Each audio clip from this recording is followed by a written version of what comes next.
আসসালামু আলাইকুম রহমতুল্লাহ। আমি আছি আব্দুল আল নূর আপনাদের সঙ্গে। তো গাইস, আপনারা কেমন আছেন? আশা করি সবাই ভালো আছেন।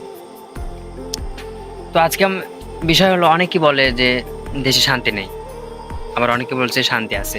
তো আমি মোট কথা একটি কথাই বলবো, সেটা হচ্ছে দেশে যে আল্লাহর দেওয়া শান্তিটা, সেটা আমাদের দেশে নেই। আপনি মানলেও আমার কিছু যায় আসে না, না মানলেও যায় আসে না। মোট কথায় একটি কথাই আমি বলতে চাই, সেটা হচ্ছে এই দেশে শান্তি নেই।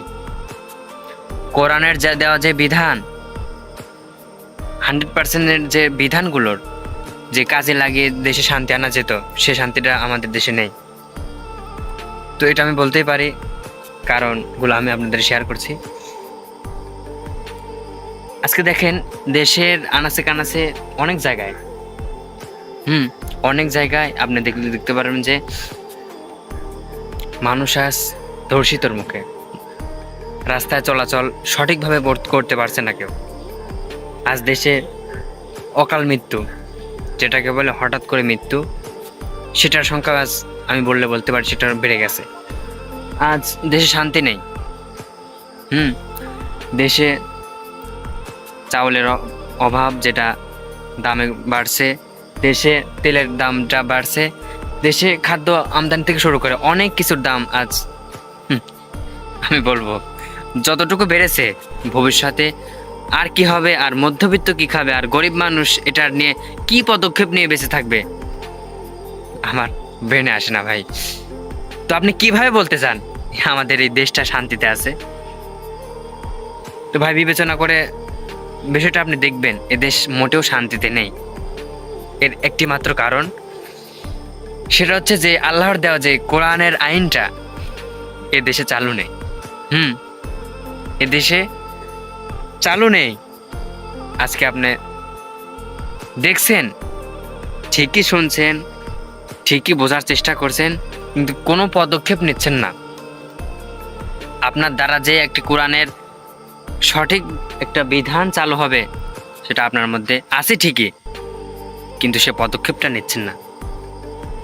আপনার দ্বারা একটা মানুষকে হেদায়েতের পথে নিয়ে আসবো, সেটা আপনার মধ্যে আছে, কিন্তু আপনি সেটা এবং খাটাচ্ছেন না।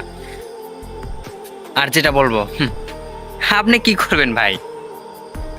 দেশে 90% মুসলিম রাষ্ট্রে, 90% মুসলিম রাষ্ট্র, 10% মানে 100% মুসলিম, 100% মানে জনসংখ্যার মধ্যে 90% মুসলিম রাষ্ট্র, মানে 90% মুসলিম, বাকি 10% হিন্দু, খ্রিস্টান, বৌদ্ধ, বাকি অনেক ধর্মের অনুসারীরা আছে। তো আল্লাহ তাআলা দেওয়া বিধান কোরআনটাকে প্রচার করত যারা অনেক আলেম ওলামা, নাম আমি বলতে চাই না, তার মধ্যে আমি একটি নামই বলতে চাই, সেটা হচ্ছে আল্লামা দেলোয়ার হোসেন সাঈদী। আজকে আপনি প্রেক্ষাপট দেখে, ইতিহাস দেখে আপনি ঘেটে দেখতে পারেন, সেটা হচ্ছে এই যে 90% মুসলিম রাষ্ট্র, তার মধ্যে এই 10% যেটা আমি বললাম, সেটা 10-20% বাকি অন্য ধর্মের অনুসারীরা। এর মধ্যে 10% যারা অমুসলিম ছিল, তাদেরকে কিভাবে কোরআনের আইনটাকে কাজে লাগে, কোরআনের যেটা নিদর্শন, কোরআনের যেটা সুযোগ, কোরআনের যেটা মানে জীবনটাকে কাজে লাগিয়ে জীবনটা সঠিকভাবে মানে পরিচালিত করে শেষ জামানায়, যেটা শেষ দিক, মরণে যেন শান্তিতে থাকতে পারে, সেদিক থেকেই আলোচনা করে, সেটা আপনারা দেখছেন যে আল্লামা দেলোয়ার হোসেন সাঈদী এই কথাগুলো বলেই এই বাকি 10%-এর মধ্যে কিছু অংশ হলেও মুসলিমে এই 90% নিয়ে একাংশ করতো। তার মানে হচ্ছে বাকি ধর্মের অনুসারীদের, খ্রিস্টান, বৌদ্ধ, হিন্দু, এদেরকে অনেক লোক, অনেক ধর্মের অনুসারীরা মুসলিম এ আসতো। এক কথায় বলতে গেলে আল্লামা দেলোয়ার হোসেন সাঈদী অনেক অমুসলিমকে মুসলিম বানিয়েছেন তার কথা শুনে। যেটা প্রথম তাফসীর করেছিলেন আল্লামা দেলোয়ার হোসেন সাঈদী, তার কথা শুনে 200 থেকে 300 জন অমুসলিম মুসলিমে রূপান্তরিত হয়েছিল ভাই।